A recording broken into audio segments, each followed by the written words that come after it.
Namaskaram.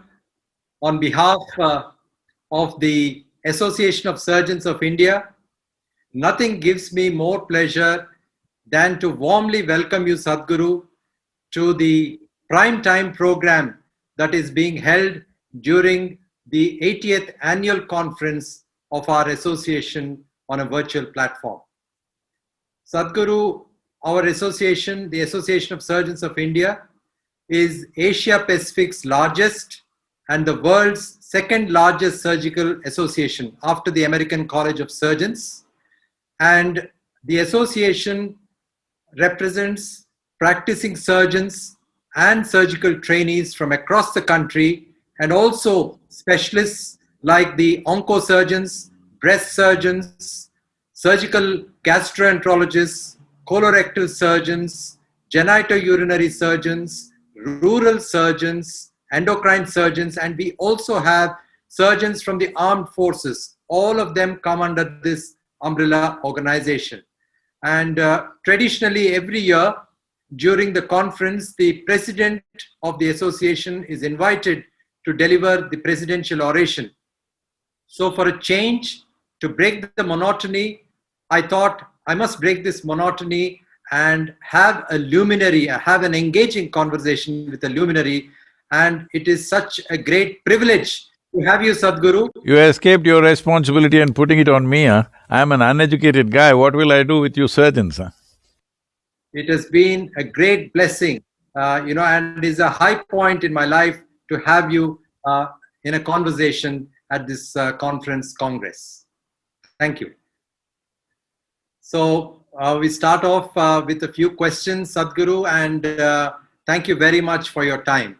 So as surgeons, we try to do our very best, and we use all our knowledge and skills to ensure the best possible outcome for our patients. But despite our best efforts and doing all that is required, occasionally things don't go as we expect things to go. And what happens sometimes is that patients whom we expect that they would recover, in front of our eyes, they rapidly deteriorate, and there is nothing much we can do to save them. Sadhguru, how does a surgeon deal with this difficult predicament, both as a healthcare professional and as a fellow human being? Well, when somebody puts their life into our hands, it's a tremendous privilege, responsibility, and an onerous responsibility, sometimes with terrible consequences. Because after all, as a surgeon, you're using a knife. Normally, in social terms, if someone says, "I was knifed," it means somebody tried to kill me. Because putting a knife into somebody, not to take life, but to fix life, is a tremendous thing. It's a very courageous thing to do. Well, the complexity of what human mechanism is, this is the most complex system on the planet. Of all the many things that we have, the most complex system on the planet is human mechanism, which is a consequence of millions of years of evolution. Now, surgically fixing something within that means you are mechanically intervening in a machine, a sophisticated machine, which is still running. It's not an autopsy. The machine is still running, and it must run better after the surgery. If you allow me to tell you a joke, because I feel surgeons should be a joyful lot, because with this responsibility of opening up somebody's belly or somebody's head or somebody's… something which is dangerous to open, and not have nerves about it, needs a joyful, balanced human being. So this happened in United States. A cardiac surgeon was having little trouble with his Mustang car, Ford Mustang, and he went to the local mechanic. So the mechanic said, "You leave it here, I'll have it ready for you for tomorrow morning." So next day morning, the surgeon took a taxi and went to the mechanic shop. The car was untouched and not ready. So the mechanic said, "No, no, on your way back you come, I'll fix it." So the surgeon on the way back from the hospital in the evening, again he came back. Still it was untouched and unready, not ready. Then the mechanic said, "Come tomorrow, definitely I'll have it ready." Again the next day morning he came, and still it was not ready. Then the surgeon asked, "Say, what's the problem? 3 times I've come and still the car is not ready, you've not even opened it and seen, what is the issue?" Then the mechanic swaggered around a little bit and he said, "Hey doc, see, you fix engines, I fix engines. How come you're paid 25 times more than me?" So the doctor looked at him and said, "Okay, try to fix a running engine, let me see." So, switching off the engine and fixing it is one matter. When it comes to a human being, surgery is fixing the engine when it's running, and it must continue to run. If it stops with the surgery, that is not a successful surgery. But the risk of putting your hands inside a running engine is always there, because it's such a complex system, and just about… it is not necessarily… mistakes can happen, of course, but it's not necessarily due to your mistake. You may do everything right and still the patient can die, as you said. Because it is such a complex mechanism, it is not just based on the mechanical aspect of what it is, there is a karmic substance, there are other dimensions of life which are not even within the purview of the surgery. The purview of the surgery is purely mechanical aspect of the body. That itself is too complex for anybody to understand. I'm saying you may study for a lifetime of medicine, still a really good doctor knows that he knows just enough to do a few things, but nobody really knows the entire system in its entirety. That is why the knowledge keeps growing endlessly. Believe me, after another 1,000 years of medical sciences, it will only get more complex, it will not get more simple. This we are realizing, isn't it? Now for each part of the body, there is a doctor. There was a time, 100 years ago, there was only one doctor for your entire family. But now for your children separate doctor, for your wife separate doctor, for you separate doctor, for your parents separate doctor. That is not the only thing. For your eye separate doctor, nose separate doctor, heart separate doctor. The way we are going into specialities of expertise clearly demonstrates the complexity of what we are looking at. And another 1,000 years, if you look at it with the same intensity as 20th and 21st century has, believe me, you will still have surprises, you will still have things that you do not know, still many things will not be in your purview. Even if you… so if you go like this, to do a surgery upon a person or to treat a person, you will need 100 different doctors for different parts of the body.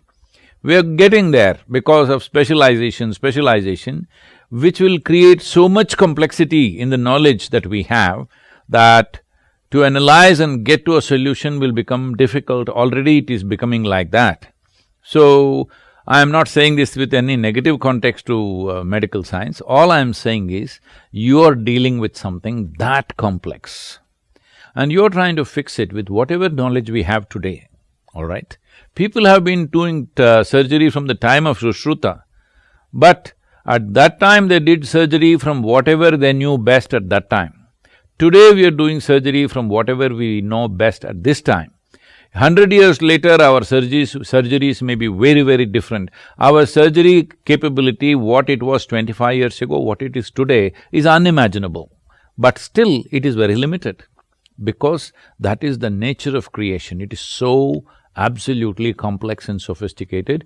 It is not for nothing that human being is the peak of evolution on this planet. It is the most sophisticated machine, so inevitably, not all of it is under your purview, and many of those dimensions are not… many of those dimensions are not even physical, so you can't see it, your instrument can't measure it. Nothing in medical science can tell you about those things. You're fixing one part of it, but still Very true. not all of it. Very true, Sadhguru. Human body is a very complex, and as you said, the most complex, body that is there. But as a corollary to what I've just asked you, surgeons on a daily basis, we operate on seriously ill patients, some of whom have significant comorbidities. And in these patients, we don't expect very good outcomes, but there is always a guarded prognosis in these patients. But from time to time, we see miracles happening. And in those patients that we don't expect to recover quickly, in those patients, we expect that they stay for a prolonged period in ICU because of the various comorbidities and because of the illness itself, but they bounce back, they recover remarkably soon, and they lead a normal life. And how does one explain these miraculous happenings? See, for a patient or for his relatives and loved ones, that they thought he's going to die, but the patient came for a surgery, post-surgery he recovers, in a month's time he's back to normal. That is a miraculous experience for them, and it's great that they see it that way. But a surgeon should never think his surgery is a miracle. He must always be in awe of the miracle of the human body. You're doing a mechanical job, you know what you're doing. But if you think you're performing a miracle, then there'll be a disaster. Patient thinks it's a miracle, that's good for him to see it that way. But you should never think that you are performing a miracle, because that will lead to a disastrous process. There will be no medical science left, something else will happen. So the miracle is the way creation is, how it is capable of doing things. We are making a small intervention. It's our privilege that life has allowed us. It's your privilege that somebody allows you to open their body. They won't allow their loved ones to do it.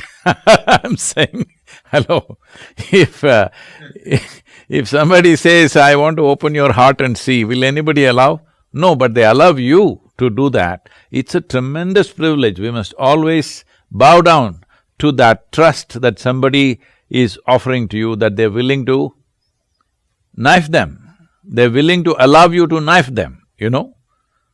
That is a tremendous trust. How many people can earn that trust in their lifetime from anybody around them?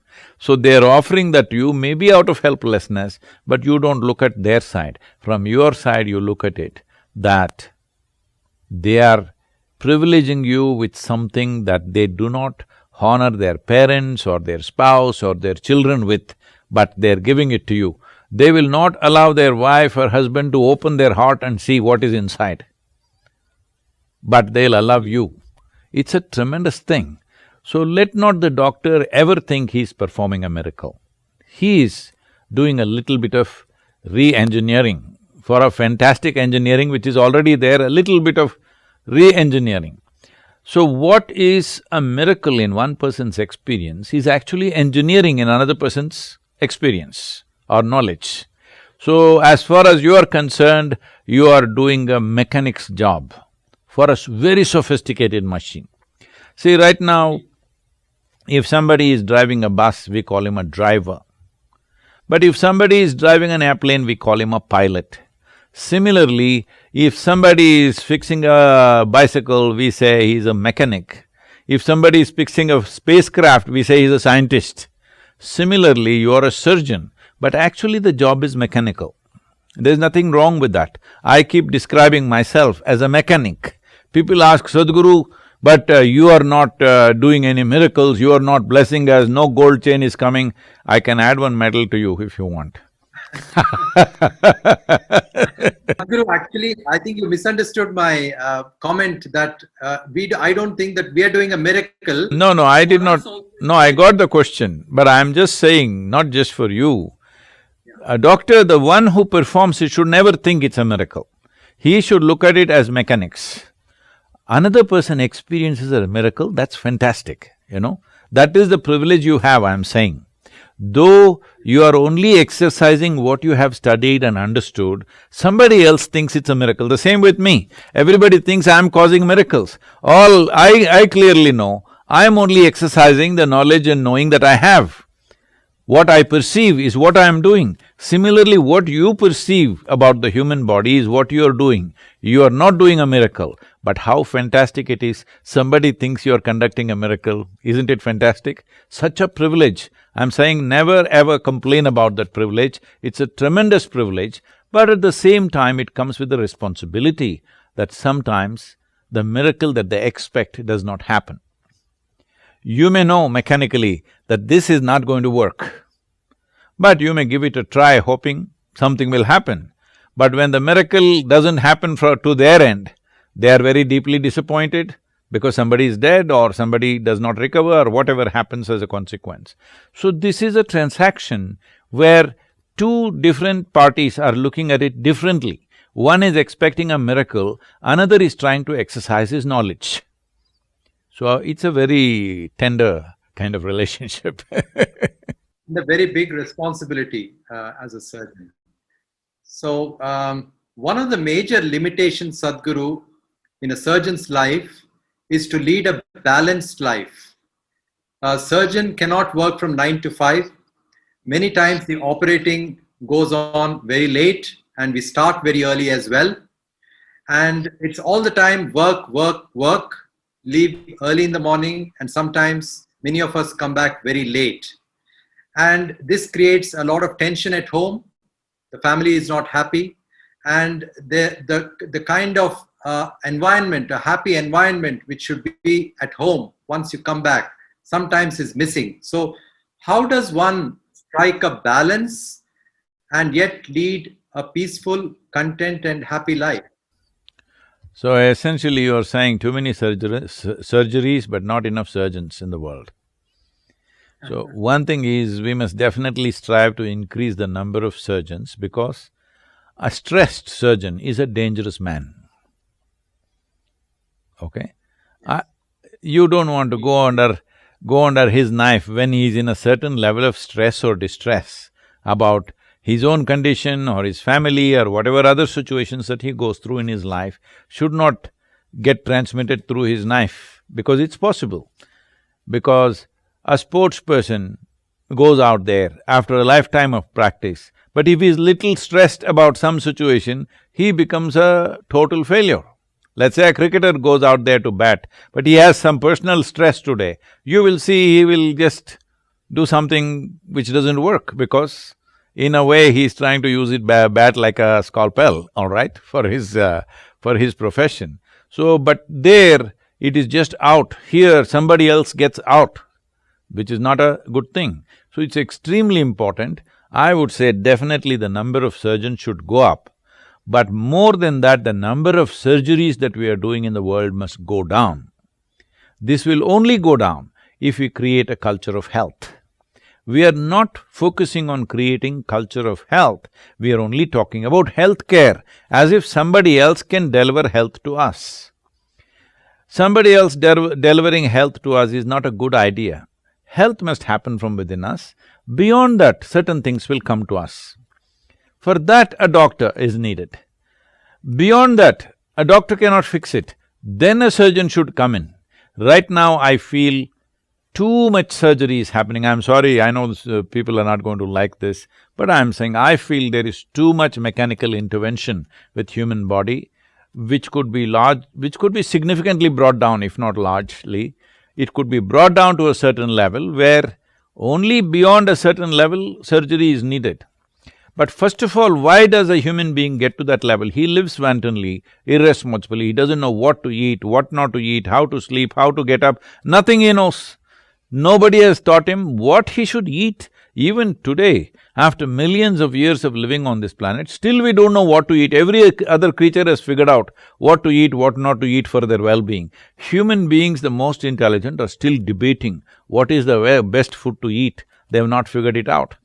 So, if we settle certain things, if a society is largely healthful because of their own innate efforts, every human being, individual human beings are committed to their health and they stay healthy, the number of surgeries will come down and surgeons can go home on time and everything will be wonderful, okay?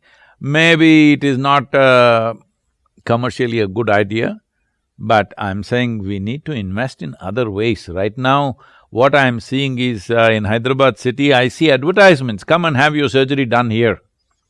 Never before I've seen an advertisement for surgery. How is this? Surgery is something you go through when everything else has failed. That's how I understand medicine. I hope I'm right. Very true, Sadhguru. You'll be very pleased to know that I come home at 5 o'clock in the evening. And even if I leave early, I make sure that I've seen my children, I've seen my parents, and I make sure that I lead a balanced life. Thanks to Isha Foundation and thanks to Inner Engineering. Sadhguru, 6 years ago, our Honorable Prime Minister launched the Make in India campaign, which is a major national movement to foster innovation, enhance skill sets, and also build best-in-class infrastructure.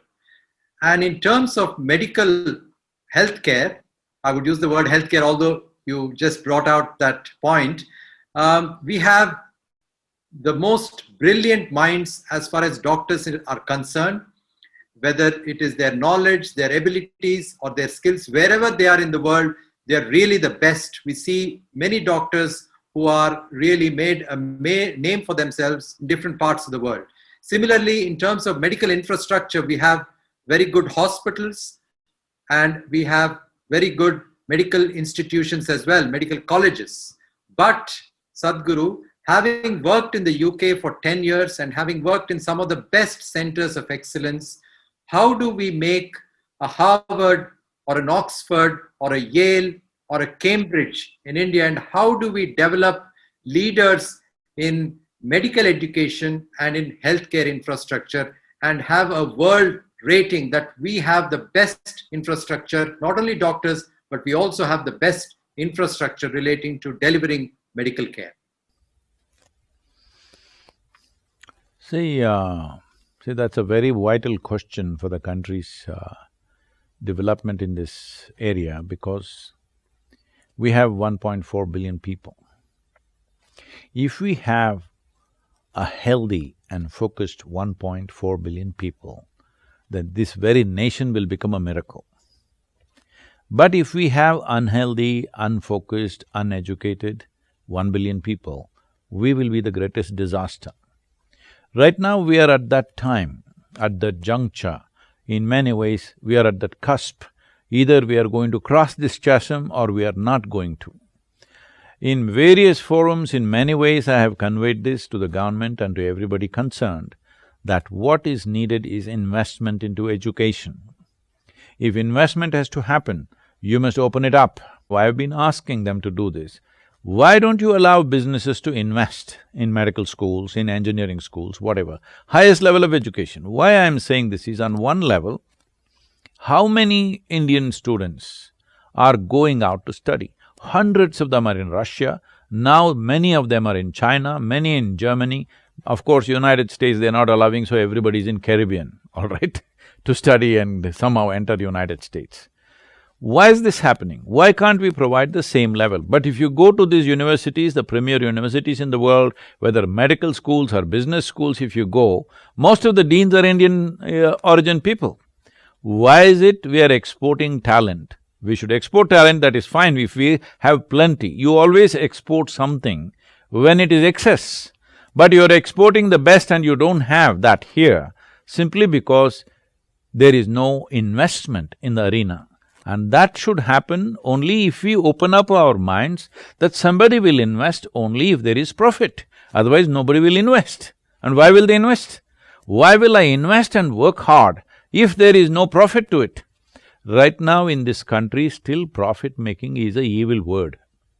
Right now you see things are going on in the country, for everything they will say something, your suit is a big problem, okay, for them.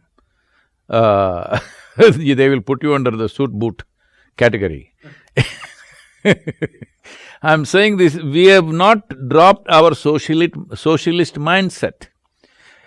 Is the government capable of really taking it to heights? I don't believe that. Well, some of the AIIMS institutions have functioned at the height, but they cannot scale up. They cannot scale up and create multiple universities like this or multiple hospitals like this. They cannot do it, and government should not do it because it will be an unnecessary burden on the government. Government should make the policies which will make these things happen exuberantly. So, right now I'm saying, for example, if I say I want to start a medical university, I have you and let's say another 100 experts from across the world, I can put them together. If I put them together, will you give me 1,000 acres, allow me to raise investments, start a medical school? Maybe I will charge very high. But if students are willing to pay, parents are willing to pay because they are getting a certain quality that they don't have to travel to Harvard Medical School or some other, Royal Medical School in UK, they will get something as good or better here, it will happen. Right now, nearly $30 billion worth of education is going out of the country. Simply because we are not willing to invest, because we are afraid somebody will make money. Say, making money is not the issue. Creating quality education system is the real thing, isn't it? If you are interested in this. But right now we are in a socialist mindset, we don't even want to recognize there are different levels of economic strata in the country. At least 5 basic levels of economic strata. The poorest who just want to come out of that level, well, maybe for them you have opened up IITs, I'm sorry, not IITs, what do you call them? ITIs, small diploma courses, this, that, because you want to provide livelihood. There's another middle class which is everybody in that middle class is aspiring to be a doctor or an engineer. There's an higher middle class which is thinking of business and stuff like that. There are rich people who are thinking of something else in the form of education. So the many layers of India, you have to recognize that. You cannot say all of us go to ITI and become a diploma in mechanical engineering. It's not going to work. They will go to some other country and study, naturally. So I'm saying this can be only done if you relax the policy for private players to look at the needs of a given society and do that. I've gone to the extent of telling the authorities, why are you trying to manage education? Even school, I'm saying, why are you prescribing a certain curriculum and stuff? Why? Why are the bureaucrats doing this? Just leave it to me. I will run a school, I will charge 10 times what anybody else is charging. I will teach whatever nonsense I want to teach. Children are happy, parents are happy. What is your problem, I'm asking? What is your problem? When did it occur to you that a bureaucrat cares more about my child than myself? How did this idea come into your head? So, no, they will exploit. What will they exploit? You think parents are not able to figure out if their children are being exploited? If I teach nothing, will they just pay money and send their children to me? Will they do that? Only if some productivity is there, they are happy with what's happening with their children, then only they will pay, isn't it? So, just because, see, market force is always the best force to regulate things. Yes, there will be a period of time when an outburst of things will happen, but it will naturally settle down. What will make it settle down is quality. Right now, quality is not the criteria for settling down. Something else, government funding, this one, that one. I'm saying you leave this. If I say I want to start a medical university, don't ask me if I am a doctor or not. I am not. That's not the point. I want to start one. I'm willing to get the investment. Will you just open up all the permissions? No, you'll ask 1,000 questions. Those 1,000 questions will take a lifetime to answer, so I won't start one. Don't do this. This is the time. This is the time nation's education has to burst forth. Suppose I take people who have gotten the lowest marks in their 12th standard, because I see some competence there. What is your problem? Why are you saying they must get 95 or 98 or whatever is the standard for medical entry? I'm telling you, this may be very upsetting for a lot of people. I'm telling you, a lot of people who get 35, 40 in their examinations are far more brilliant than those people who get 95, 100. It's a fact.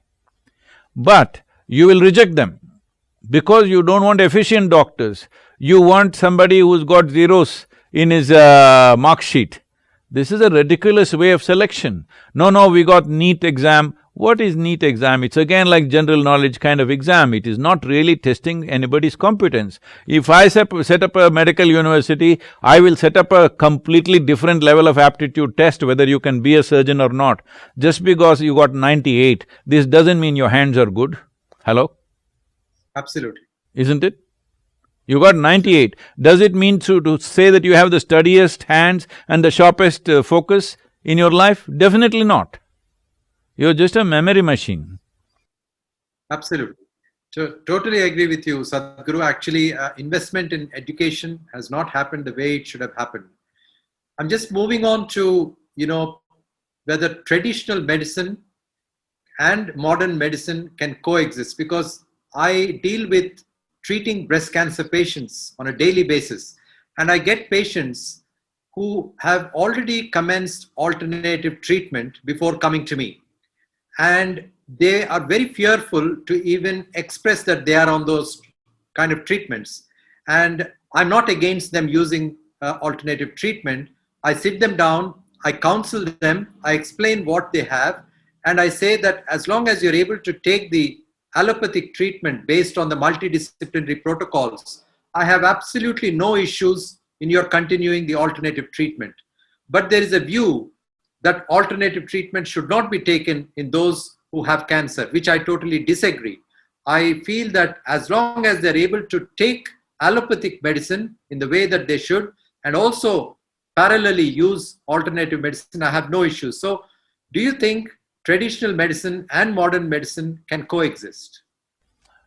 See, essentially what you're asking is, whatever knowledge and insights we have gleaned out of thousands of years of experience of life upon this planet, should we keep it simply because a new force has come into play? Should we throw out all that and just go by the new things we have discovered in the last 150 years? No, this is not the way to approach life. Why do we think it is an alternate? It is not alternate, it is part of it. Tell me if I am wrong. The yogic understanding of cancer is like this, that cancer is not really a disease, but a certain malfunction of our own system that it throws up. What is already there in our body concentrates itself. I would describe it like this. In a city, if there are 10 pickpockets, in every city there is a little bit of crime, somebody is picking somebody's pocket, something burglary is happening, whatever. We deal with it in a certain way and keep going. But suppose these 10 people got very organized and they built a team of 1,000 people and became an organized crime, and everybody's pocket is being picked tomorrow morning, then we will say we need to act in a serious way. This is how we understand cancer. There are cancerous cells in our body, there are cells which have gone rogue in our system, they're always there, but we don't care because they don't really affect us, we just manage them. Managing them, there are many systems in the traditional system of medicine where you can manage them below a certain level. For some reason, either because of external stimuli or genetic stimuli or whatever else, somehow it gets triggered and they become organized crime. When they become organized crime, you will say this is a cancer has established in the body. But nobody can say cancerous cells were not in the body. Probably even a just-born infant has, I don't know, you must tell me. Even a just-born infant may have cancerous cells. Will it get organized or not? To keep them disorganized, there are many systems in yoga and Ayurveda that if you do certain things, they will keep them disorganized. But now they've already gotten organized. See, when it was disorganized to handle a pickpocket, a police constable who is little alert is good enough. If 5 of them get organized, then a sub-inspector will handle it. But suppose 1,000 of them got organized, then you need national security, all right? So, this is how I look at cancer. If it is gotten so organized that something is rotting in your system already, now it needs a different level of intervention, which is what allopathic medical intervention is. But at the same time, even if that is happening, should still the constable on the street be alert? I think he should be. Yes. Yes, absolutely, Sadhguru. Thank you.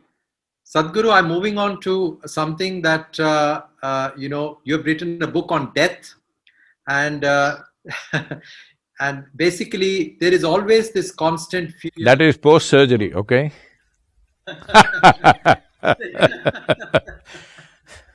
There is always a fear amongst many people about the risk of dying.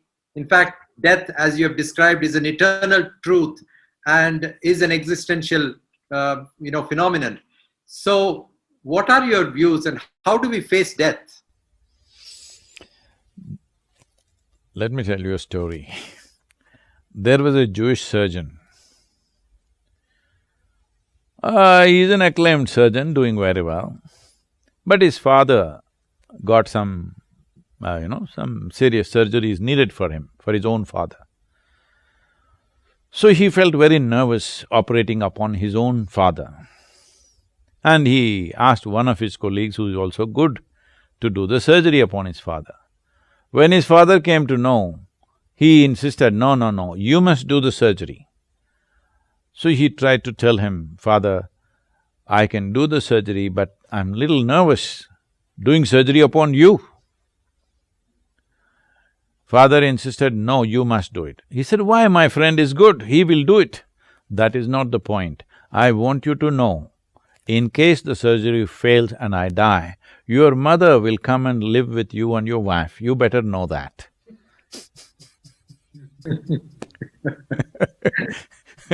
So you do the surgery for me. So, I'm saying about death, all of us will die, but most people don't realize this through their life. They think, like somebody… it happened some time ago, last year, a very well-known sage in Karnataka. He is a hugely respected man. He lived an absolutely dedicated and devoted life. He created many educational institutions. He's transformed thousands of lives. Hugely respected man. He died at the age of 111, all right?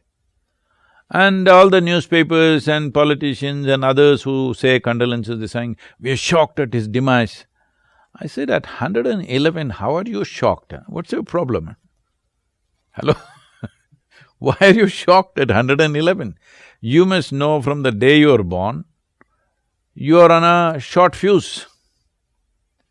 If you understand this, if you're conscious of this, then you will organize and plan your life in a way it's most fruitful.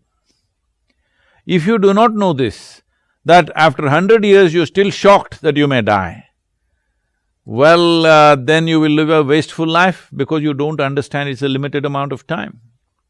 If you understand something is very limited, you will plan and organize it well.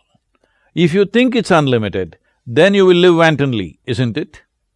This is very, very relevant for time because time is one thing that you cannot stop, it is running away. So actually, in Tamil, I don't know how you say it in Telugu, maybe in Telugu also, but in Tamil it's said very well, when somebody dies, they'll say, "Kalamaitangu." That means that time got over, It's a perfect description of death. Time got over, that's all. Well, we can kick the can a little bit. There is nobody here who can avoid death. There's no such thing. Some fools have tried. Some fools in ancient past, you see a lot of people sitting and doing tapas and asking, can I become immortal? You've seen those idiotic affairs in the stories, in our history, we have heard people doing that. In recent history, people have been seeking immortality in so many ways. Once again, this foolishness is manifesting itself as people become wealthy, they want to become immortal. No, these are foolish efforts. Yes, we can make the life little longer, we can kick the can, it's not that anybody wants to die, but we're willing to die, only then you can live. If you say, I'm not willing to die, all that'll happen is, you will end up not living. I don't want to die will not lead to an endless life, it will lead to a life where you don't live. So the problem is not that you will die, the problem is that you did not live, that is the biggest problem. You may be physically alive according to medical parameters, but you did not live life, experience life in its full profoundness. This experience of life will not happen because of what you do or do not do in the world. It happens because you deepened your ability to experience. Your ability to experience life, whatever it is, the food that you eat, you experience within you. The air that you breathe, you experience within you. Pleasure and pain you experience within you. Joy and misery you experience within you. Just any experience happens only within you. So it is in profoundness of experience that there is life. If you understand time is limited, then you will make sure your experience of life is super profound. This must happen to every human being. So everybody must be reminded. I know as a surgeon you should not do it. If you tell the patient you will die anyway, then he will get very scared. It's not your business, it's my business to tell them you are anyway going to die. Yes, Sadhguru. We sometimes have to counsel patients, sometimes seriously ill patients, that mortality and death is a possibility in the counseling, in the consent form. But it's a very inconvenient thing for a surgeon to say that. particularly to the relatives who need to know what might happen to a seriously ill patient. So Sadhguru, you have enlightened us on so many issues. We have today delegates from across the country. As I mentioned to you, they're all practicing surgeons. We have budding surgeons, surgical trainees. We also have distinguished surgeons from across the world. 6 of them are being conferred honorary fellowship of the Association of Surgeons of India. What would be your message, Sadhguru, to this audience? As I said earlier, I would once again repeat that with a little different context. You're a surgeon means somebody, they may not know who you are, but they trust you to a point that they will allow you to knife them. This is not a simple trust. Never misunderstand this. This is a tremendous privilege that somebody offers you this level of trust, lies down there, willing to become unconscious willingly so that you can cut them up. If you're aware of this, that what is the level of trust involved in a person lying down there and allowing you to cut him up, that privilege, never take that lightly. But another aspect is, of course, you have to educate yourself, you have to enhance your expertise and knowledge, that is a medical part of the thing, I will leave that to you. But the other dimension of it is, whatever you may know, your intelligence, your skills, your knowledge, all these things will work for you only if you have a balance within you. Above all, balance. If you are not balanced, your intelligence will work against you, your knowledge will work against you, your very capabilities will work against you. So this is important that you are balanced, especially being a surgeon where other people are putting their lives into your hands, all right? They even don't trust God this much, I want you to know. They're okay doing a deal in the temple from a distance, they're not willing to put their lives into His hands. Hello? This is a fact. Yes. They're putting their life into your hands. Please treat it as the highest level of privilege that a human being can enjoy in many ways. And so you must equip yourself not just with medical knowledge and skills, but with an inner balance. For all the surgeons, if you wish, we will offer this in engineering online. You can see how to reach them, and then we can also initiate them into the process, which will bring a certain level of steadiness and balance within you, for which there is no substitute in life. Either to live your personal life well or to execute your professional life well. For both these things, you need an absolute sense of balance within you. Namaskaram and thank you very much. Namaskaram, Sadhguru. In fact, I'd like to highlight the point about inner engineering that you said. It has been a God-sent opportunity and an incredible privilege to have attended, participated, and benefited from the inner engineering program, which has really profoundly changed my life, the way I look at life, the way I look at work, and the way I look at the the world around me. And prior to doing this program, I would be very stressed out, even for small things, and I would get tired very easily, and I would not have my focus for too long. So after attending this program, first of all, I become very joyous, I become more relaxed, I become more focused, I get less tired, and I don't take life seriously at all now. And I feel that I have had so many benefits. My family has seen that happening. And if I can benefit, I'm sure many of my colleagues can certainly benefit from this. And I would strongly and happily encourage them to take this inner engineering program. And thanks to you and to Isha Foundation, I think since the beginning of the pandemic, this has been offered free of cost to the healthcare professionals.